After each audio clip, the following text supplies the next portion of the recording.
es profundísima y larguísima y se proyecta en sombras en los ámbitos más inesperados, ¿no? Pero quizás la huella más importante del virreinato y en general del imperio ha sido toda esa construcción que a lo largo del siglo XIX se fue haciendo del imperio español como el negativo de aquello que no se debía ser. Es decir, el papel que ha jugado ese imperio y ese virreinato en la construcción de la identidad nacional en los Estados Unidos es importantísimo y está bastante bien estudiado. Bueno, abrió claramente el frente Powell en el 76 diciendo que no se podía que el imaginario norteamericano no podía seguir construyéndose a sí mismo, colocando siempre en el lado de lo negativo el mundo de habla española. Pero esto ha sido importantísimo, insisto, a lo largo de todo el siglo XIX y toda la gran historiografía norteamericana, con Longfellow y también Preston, etcétera, y Tignor. El imperio español es aquello que no se debe ser. Es decir, la superioridad moral de ese blanco protestante está construida sobre la conciencia de la inferioridad moral del blanco católico que le precedió en el territorio. Y esto es algo que cualquiera que se ponga a estudiar o que se ponga a leer lo puede ver. Yo había notado aquí una frase asesina de John Draper en 1850 de la Universidad de Nueva York. La frase es terrible. No es de hace mucho, 1850, no es de hace mucho. Dice, si ese justo castigo, estamos hablando de la desmembración del Imperio Español, si ese justo castigo no hubiera caído sobre España, los hombres hubieran dicho, no hay justicia, no hay Dios. Esta es la herencia que ustedes tienen, les guste o no. La vida no es como uno quiere, sino como se presenta. ¿Hasta qué punto ha afectado a nuestra vida, a este lado del Atlántico y a la vida de los otros que hablan español al otro lado del Atlántico, esta inferioridad moral asumida? Pues a cada uno lo dejo que juzgue por sí mismo. Las consecuencias son tremendas. Estamos en una hora de ellas. La incapacidad de generar estados fuertes y sólidos, estados fallidos, una y otra vez porque tenemos una relación perversa con nuestra historia y con nuestro pasado, que limita el presente de una manera absoluta y que impide construcciones sólidas que nos ponen en peligro una vez y otra vez. O sea que este asunto no es una cuestión menor, ni de detalle, ni algo que se les venga a contar aquí. Bueno, pues para pasar una mañana, sacarse un punto, un trabajillo que te toca en el trimestre. No. Esto es muy gordo y es muy grave y lo peor de todo es que mi generación, la de la EGB, se lo vamos a dejar a ustedes también. O sea que llevamos ya los de cuarto y reválida, los del COU y el PREU, la EGB, la ESO y ni se sabe qué, y generación tras generación recibimos el mismo testigo y lo entregamos en las mismas condiciones lamentables a la generación siguiente para que vuelvan a cometer otra vez los mismos errores que hemos cometido, una y otra vez. Digo yo que esto no será una maldición y que puede que alguna vez tenga una solución, pero si se ve, si se la quiere buscar, no se la ve fácil en el horizonte, por muchas razones. Yo voy a lo que a mí me duele y a lo que a mí me afecta, y es aquello que yo pienso que influye de una manera más notable en esa incapacidad del hombre de habla española, a un lado del Atlántico, insisto, y en el otro igual, para relacionarse con ese imperio que fue suyo de una manera constructiva. Es decir, el imperio se murió y no hay marcha atrás. La historia no tiene marcha atrás. Hay que alejarlo de nosotros lo suficiente como para darse cuenta de que esa es otra historia, esos españoles son otros españoles, distintos completamente.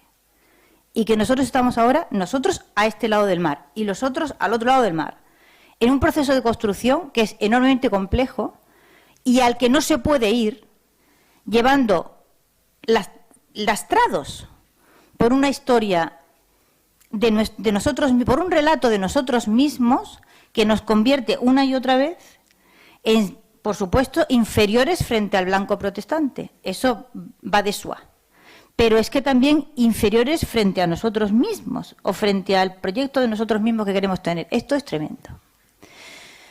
Y explica, por ejemplo, lo que está sucediendo en Estados Unidos ahora mismo, el hecho de que el Ayuntamiento de Los Ángeles haya suprimido el Columbus Day, la aparición de estatuas de Cristóbal Colón con la cabeza cortada, la aparición de estatuas de Fray Junípero Serra con la cabeza cortada, lo de Fray Junípero clama al cielo, y el hecho de que nadie parece sentirse ni ofendido ni aludido porque esos acontecimientos tengan lugar. Yo llevo desde el año pasado buscándole la punta a algo que sé que está ocurriendo en los colegios de California, al menos desde el año pasado. Y son representaciones que tienen lugar el 12 de octubre.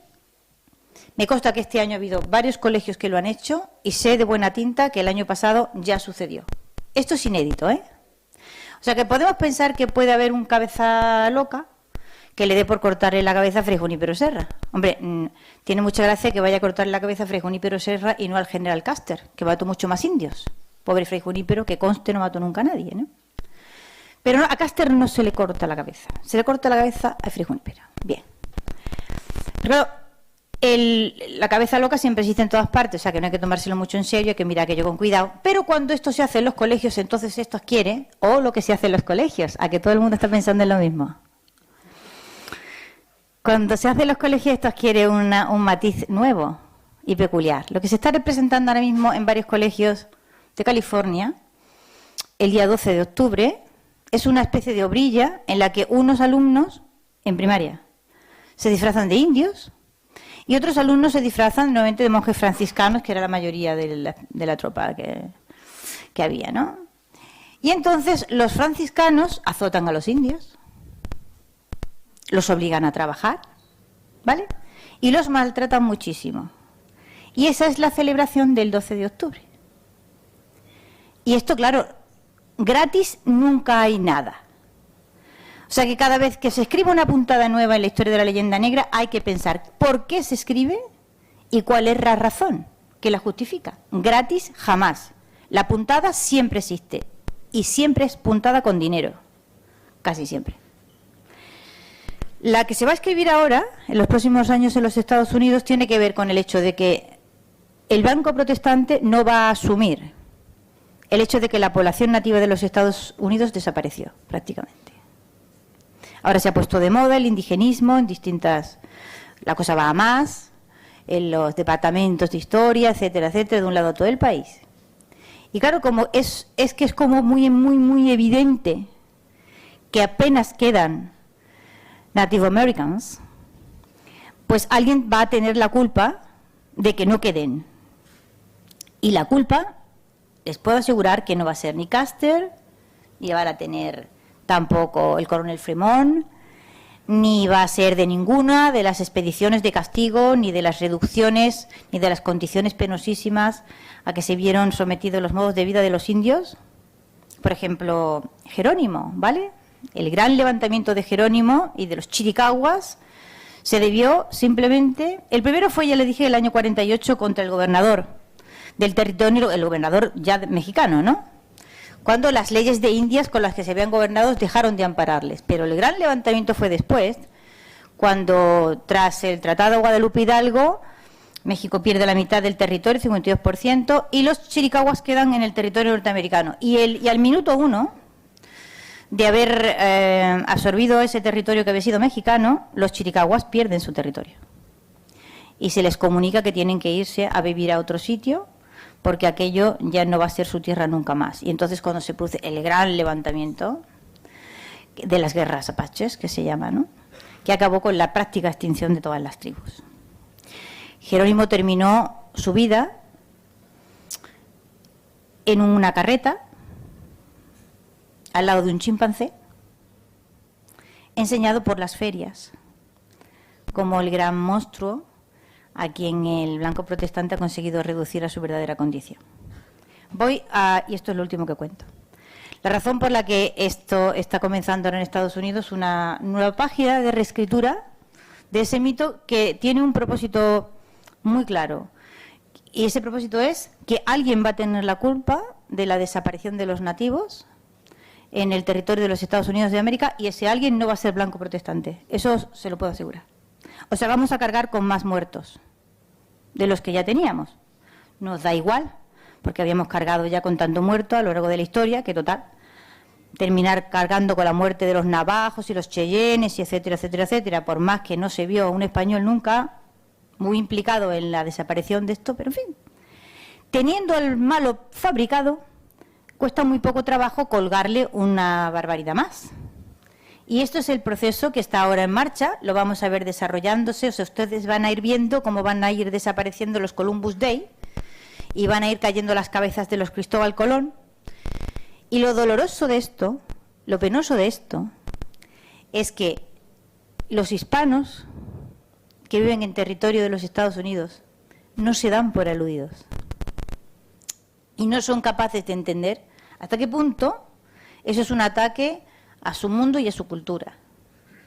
Y no se defienden, como hemos hecho nosotros tradicionalmente. El no defenderse es una opción, ¿de acuerdo? Que hay que respetar. Ahora, si uno no se defiende, después no debe quejarse absolutamente por nada de lo que le pase. Lo digo a los de los 20 años que me estáis mirando, ¿vale? Es lícito no defenderse, pero no es lícito quejarse después. Y como estamos en el día que estamos y viene lo que viene para adelante las próximas semanas y meses, pues invito a la reflexión, especialmente a la gente más joven. Y con esto terminamos. Vamos a dejar la musiquilla sonando, la de Mick DeVille, que me gusta mucho.